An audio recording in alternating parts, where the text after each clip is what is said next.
এই জুলাই সনদকে আজকে যারা অস্বীকার করছে তারা মূলত তাদের নিজেদের ইতিহাস ঐতিহ্যকে অস্বীকার করছে।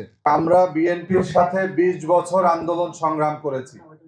আমরা বাংলাদেশে নতুন কোনো মুখ না, এই গণতন্ত্র প্রতিষ্ঠার জন্য আন্দোলন সংগ্রাম করেছি। লেবার পার্টি, আমার নেতা মাওলানা আব্দুল মতিন, তাকে আজকে স্মরণ করছি। তিনি বিএনপির সাথে দীর্ঘকাল ছিলেন। তাকে মন্ত্রিত্ব দেওয়ার জন্য ফোন করা হয়েছিল বঙ্গভবন থেকে যে আপনি প্রস্তুত হন, কিন্তু প্রস্তুত হওয়ার পরে তার গাড়ি আর বাসায় যায় নাই।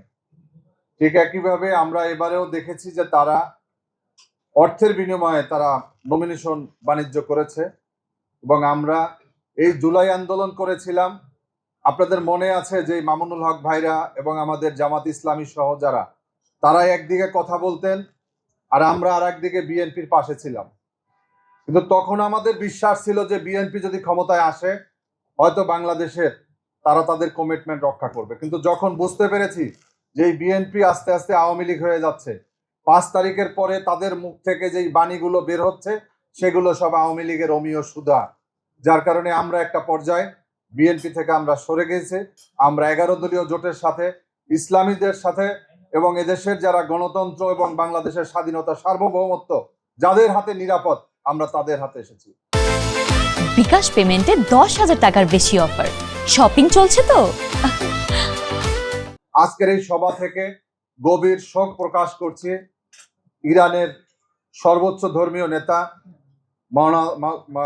আল্লামা আয়াতুল্লাহ খামেনির এবং ইরানের উপরে যেই নির্মম আগ্রাসন, আমেরিকান আগ্রাসনের প্রতি তীব্র নিন্দা, ঘৃণা প্রকাশ করছি আমরা।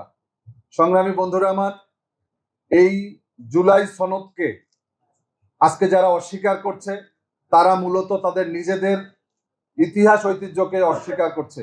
বেগম খালেদা জিয়া বলেছিলেন যে আমরা ক্ষমতায় গেলে এই সংবিধানকে ছুঁড়ে ফেলে দেব। আর ঐক্যমত্য কমিশনে বলা হয়েছিল যে 72-এর সংবিধানে আমরা ফিরে যেতে চাই না, আমরা নতুন সংবিধান চাই। এজন্যই জুলাই সনদ, এজন্যই গণভোট। একই দিনে 2টা ভোট হলো। আজকে তারা জাতীয় সংসদ নির্বাচনকে তারা মেনে নিয়ে প্রধানমন্ত্রী হলেন। আর জুলাই আইনি স্বীকৃতির জায়গাটা, যে গণভোট একই লোক দিল, একই জনগণ দিল, সেটাকে তারা অস্বীকার করছেন। মূলত আজকে আমরা লক্ষ্য করেছি যারাই যখন ক্ষমতায় যায়, এটা আওয়ামী লীগ, বিএনপি যারাই হয়, ক্ষমতায় গেলেই তারা শুধুমাত্র সংবিধানের দোহাই দেয়। আর যারা বিরোধী দলে থাকে তারা শুধুমাত্র গণতন্ত্রের কথা বলে। আজকে যারা সংবিধানের কথা বলে, সংবিধান মোতাবেক তো এখনো বাংলাদেশের প্রধানমন্ত্রী হচ্ছে শেখ হাসিনা।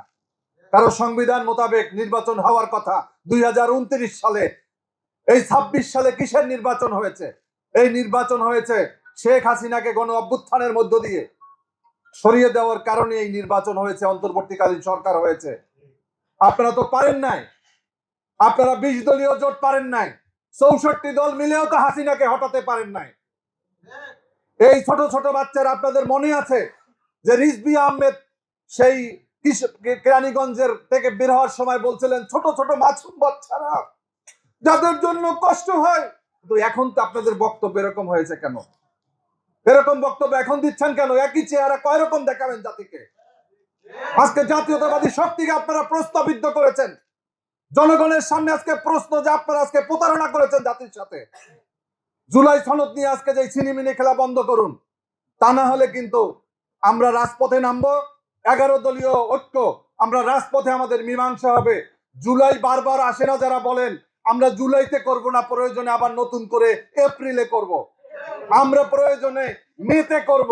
আমরা জুলাইয়ের পূজা দেই না, আমরা পূজা দেই হকের, আমরা পূজা দেই, আমরা বাতিলের বিরুদ্ধে। আমাদের লড়াই চলছে, আমাদের লড়াই চলবে।